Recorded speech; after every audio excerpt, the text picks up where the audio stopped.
আসসালামু আলাইকুম রহমতুল্লাহ। আজকে আমরা বিভাজ্যতা নিয়ে একটা ক্লাস নেব।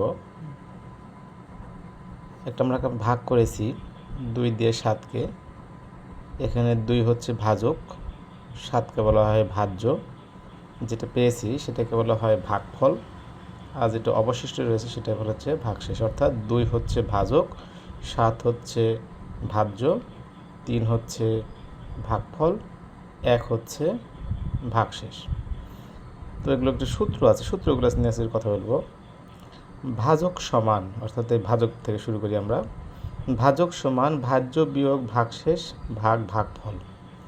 ভাজ্য সমান ভাজক গুণ ভাগফল যোগ ভাগশেষ।